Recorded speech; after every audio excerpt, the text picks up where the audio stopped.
Hello again, YouTube. We're back with part 6 of the Militia Standards and Principles of the Lightfoot by Jeffrey Stankovitz, founder of the Idaho Lightfoot Militia. 5th edition, 19th of April, 2020. We'll be starting on page 26. Equipment. Level 1, 2, and 3 gear. Level 1 is what you carry on you or in your BDU pockets. Compass, toilet paper, knife, pistol in a holster, etc. Level 2 is the above plus your rifle, web gear, vest, butt pack, mag pouches, etc. Level 3 is all the above plus your full pack with sleeping bag, also known as 72-hour gear. This is not a list of required gear, but you should try to equip yourself as well as your wallet will allow. Remember, you're staking your life on this gear. Rifle. Should be semi-auto, but rule number 1 of a gunfight is have a gun. Should be of a common caliber. Examples are 7.62 by 39, 223 or 5.56, 308 Winchester. Military surplus are also perfectly acceptable, but you should bear in mind that ammunition may well become scarce, and 8mm and 303 British should be well stocked if you opt for one of these calibers. Also, remember, one of the great lessons learned by the South in the war between the states: live off the land, resupply off the enemy. I don't think our enemies will be shooting 300 Winchester Magnums. Sidearm. If you choose a secondary weapon, it should be of a major caliber. 9mm, 40 Smith & Wesson, or 45 ACP for semi-autos, and 38 Special or 357 Magnum for revolvers are going to be the most common. Be sure to choose a reliable handgun with a well-established reputation. A 1911, 92 FS, Glock, or Smith & Wesson would serve you well, as would many others. Ammunition. You should carry as much ammunition as you can comfortably bear. Obviously, weight will be a concern, and while 308 Winchester has more punch than 223 Remington, you will not be able to carry as much of it. Most folks will carry about 200 to 300 rounds on their combat load. If you opt for a sidearm, you should have at least 3 to 5 magazines, or speed loaders, for your sidearm in your 72-hour kit. Weapons cleaning gear. For obvious reasons, if you don't keep it clean, it ain't gonna work. LBE/LBV, load-bearing equipment / load-bearing vest. LBE/LBV is what you use to carry the stuff you can't do without, but is not your pack. Generally, it will consist of a tactical vest, and you will attach your magazine pouches, canteens, or camelback, first aid pouch / IFAK, sidearm, etc., or a mil-spec belt with suspenders with a similar configuration. Folks can opt for the USGI-issued pistol belt and H-harness or the USGI load-bearing vest. There are a multitude of different types of vests, harnesses, and the like, too many to list here. Basically, you need something to carry the gear that you need to have immediately on hand and still keep your hands free. Pack. You may well be on the move for a while, so you'll need to have something to carry your equipment that isn't on your LBE. Most folks use the USGI Alice, all-purpose individual carrying equipment pack, or the new Molly pack. A Realtree or equivalent hunting gear day pack will work until you trade up. Boots. Be good to your feet and they'll be good to you. Uncle Sugar spends millions of dollars to figure out what boot is best for the smallest amount of money for his soldiers. He knows full well that if his fighters' feet are foobar, say that 5 times fast, they simply can't fight. Having said that, any boot worn by our combat troops will be more than sufficient. Don't expect to last very long if you plan to fight in a pair of sneakers. Go get a good pair of boots and don't skimp. Water. Without it, you're dead in 3 days. It is that simple. You absolutely must have water purification tablets. Plus, you'll need something to carry it in. USGI canteens can be had for less than $5 each. They hold a quart, and you can normally fit 2 canteen pouches on your LBE along with all of your other gear. And they have a neat little pocket on the pouch made specifically for the little water purification pill bottle. 2-quart canteens can also be carried or attached to your pack with MOLLE straps. There are also hydration packs available. Camelbacks. These can be had in a variety of capacities. I have seen them available in sizes up to 72 ounces. Shelter. Tent and/or sleeping bag. Some may opt to sleep under the stars and save the weight, but if you're in a harsh climate like the high desert, a hooch tent will keep you from getting baked. It can be used as a lean-to during the day to provide shade, or in the north, during the long cold winters, a decent sleeping bag will keep you from getting frostbite or hypothermia. To conserve weight in your ruck, 2 men can share a sleeping bag, sleeping in shifts. Also, Militia pup tents can be split between soldiers. Each carries 1 shelter half with poles. These can be purchased for about $25 to $50 on eBay. Food.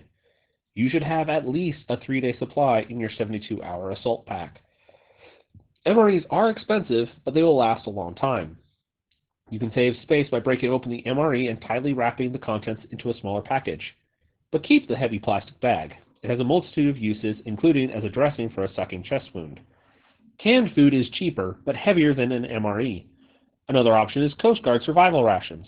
A 3-day supply of food is about the size of 1 MRE, but they have nowhere near the calorie content. They taste like a sugar cookie, and you need about a quart of water to wash down 1 ration. But they will keep you alive. Uniform. Most militia folk, at least most of those in organized groups, wear some manner of uniform. Also, it's required by the Geneva Conventions. Generally, they wear some manner of BDU, battle dress uniform, with the pattern determined by their AO, area of operations. This is not to say that you must use BDUs. Anything that you would wear to hunt in the field would be perfect for militia use. The point is to blend in using durable clothing that can stand up to extended wear and is comfortable.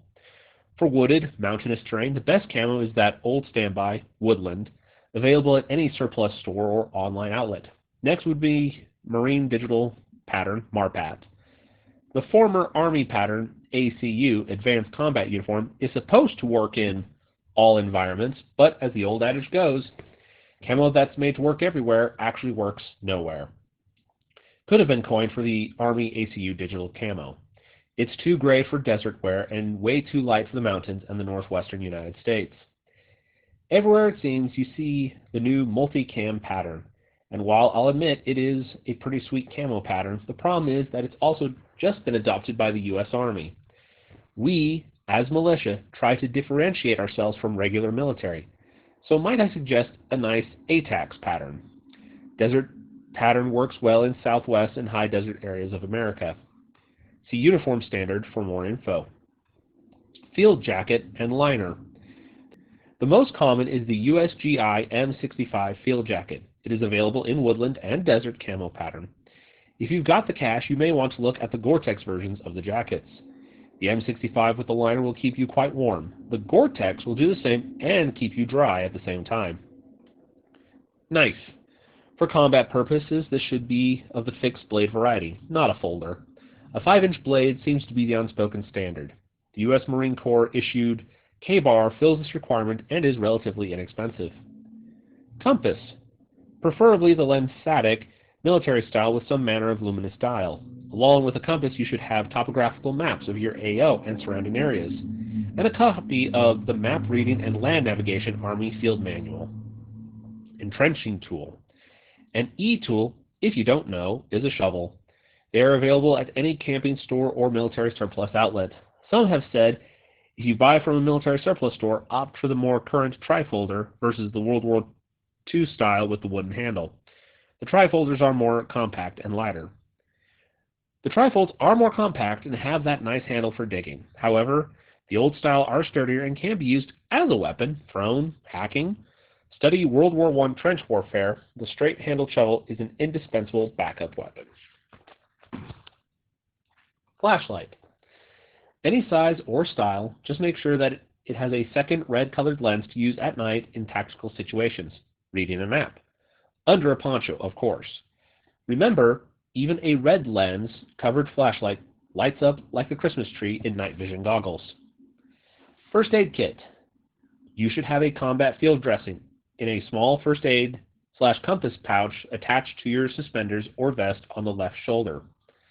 Also, you need an individual first aid kit attached to your LBE/LBV. Ready-made IFAK kits are available at most camping stores and surplus shops. These should contain 1. Pouch, attachable to web gear and conspicuously marked. 2. Compression bandage, 1 minimum. 3. Assortment of bandages for minor wounds.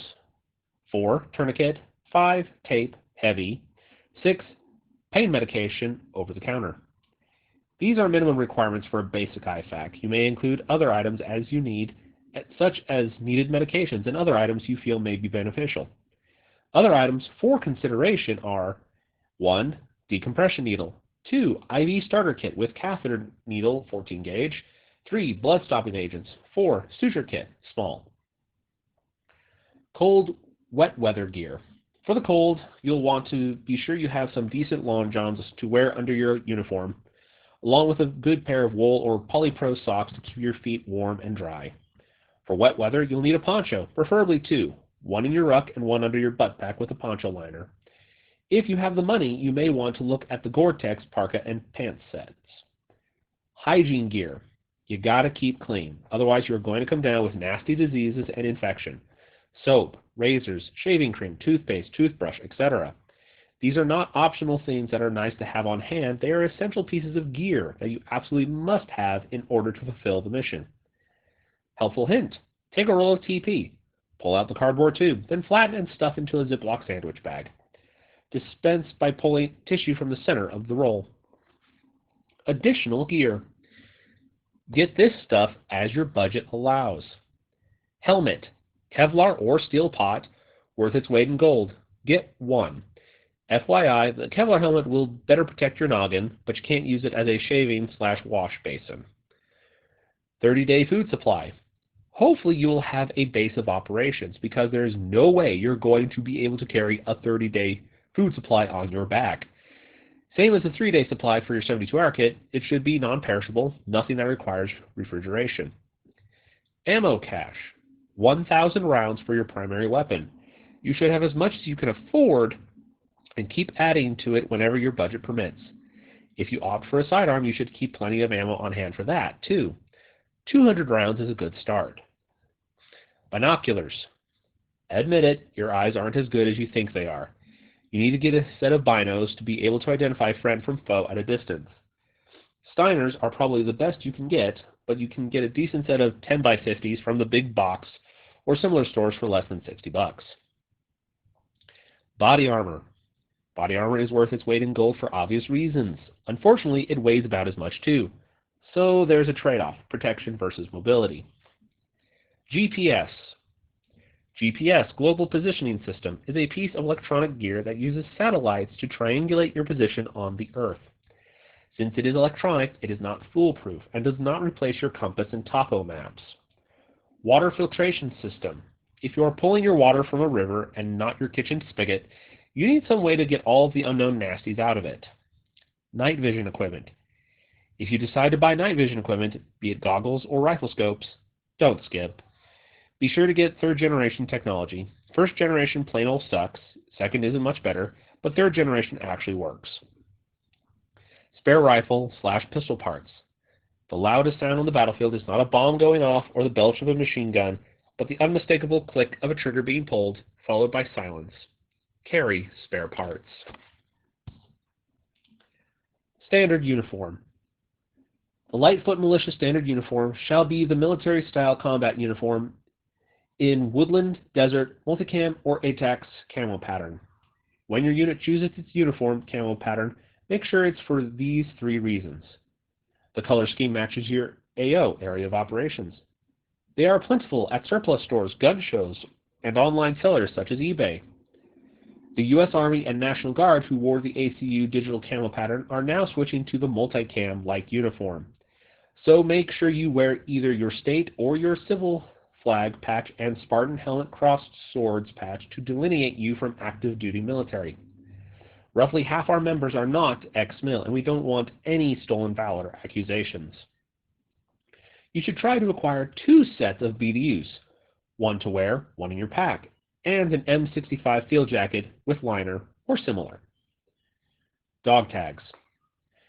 ID tags will be standard military style worn on a chain around the neck. If you feel so inclined, one tag may be worn on the neck chain, the other one tied underneath the bootlaces of the right boot. Information on the tag should include last name, first name, and middle initial, taking up 1 or 2 lines. The word militia, followed by your unit number/state number. For Boundary County, Idaho, it would be 21/43. See How to Start a Lightfoot Unit page. Click on the unit numbering system. Blood type, religious affiliation, if any. Headgear. Privates, corporals, and sergeants will wear the GI boonie hat. All officers will wear the patrol cap. Combat is confusing enough. Being able to readily distinguish officers without being overly obvious to the enemy is of the utmost importance. In the field, on patrol, officers may opt for a boonie for its ability to break up your outline and hide you from enemy observation. Patches and insignia. Lightfoot militiamen shall wear on their right upper shoulder the American flag, or their state flag, or the U.S. civil flag, chosen by unit command. In your shirt pocket, carry a subdued green or tan flag patch when called into active duty or in the field, i.e. switch them out when TSHTF, 1 each per BDU shirt or jacket. For the history of the U.S. civil flag, go to www.uscivilflags.org.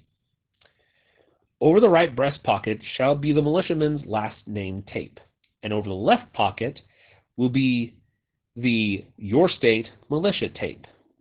Order 1 of each for each BDU shirt or jacket you have. Your uniform camo, OD green or tan with black lettering. Rank insignia shall be worn on both collar tabs, BDU style, or center chest, new uniform style. Ranks below First Sergeant are issued by battalion command. All command officers are voted on by the battalion membership.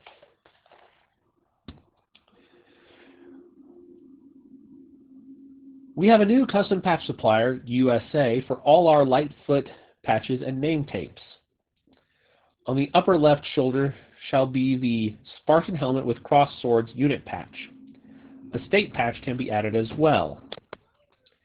Medical personnel may instead wear the Tactical Medical Spartan patch. Level 3 qualified militiamen who are part of a 6-man Select Weapons Ordnance Reconnaissance Detachment sword team are eligible to wear the Spartan sword patch. Contact Jeff at lightfootmilitia.xyz for info on where to purchase flag patches, name tapes, rank, state, and unit patches. Order color matching your unit's standard uniform. The Lightfoot is in no way associated with nor derives any profit from the sale of these items. When to wear the uniform. Civilian clothes may be worn at meetings or on the target range, but the standard uniform should be worn to all field training exercises. The standard uniform is not required for militia participation. If you have other military or hunter camouflage clothing, that's fine. But please understand that for unit cohesion, esprit de corps, and to put forward a professional image to the public, you should try to acquire at least one set of your unit's standard uniform as soon as you are able.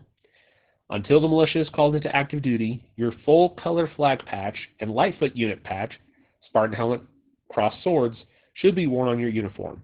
This will make clear your disposition as a civilian militiaman to all who see you in uniform.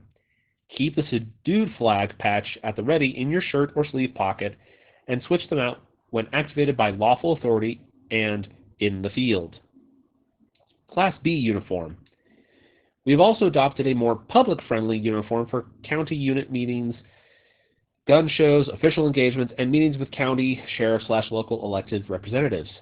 It is a short-sleeved polo-style shirt with an embroidered Spartan patch on the upper left chest area, along with Lightfoot Militia. The color scheme shall be determined by your state or county leadership. Match that up with a pair of snazzy 511-style tactical slacks, again, color chosen by command, and you have the makings of a professional image to put forth in public.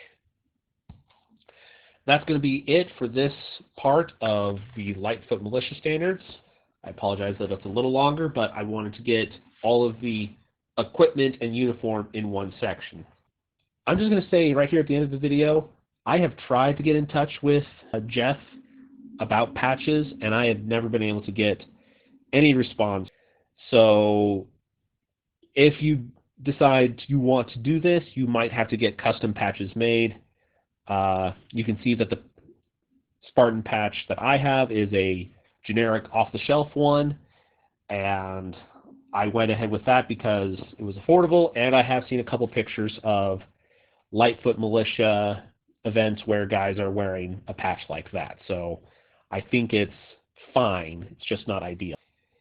Some of the images you'll notice are not the ideal thing. It's just what I have on hand and what I'm using currently. And obviously my wallet is kind of bare, so it's taking me some time to gather everything. Anyways, thank you so much again for listening. Again, long video. Sorry, and ciao.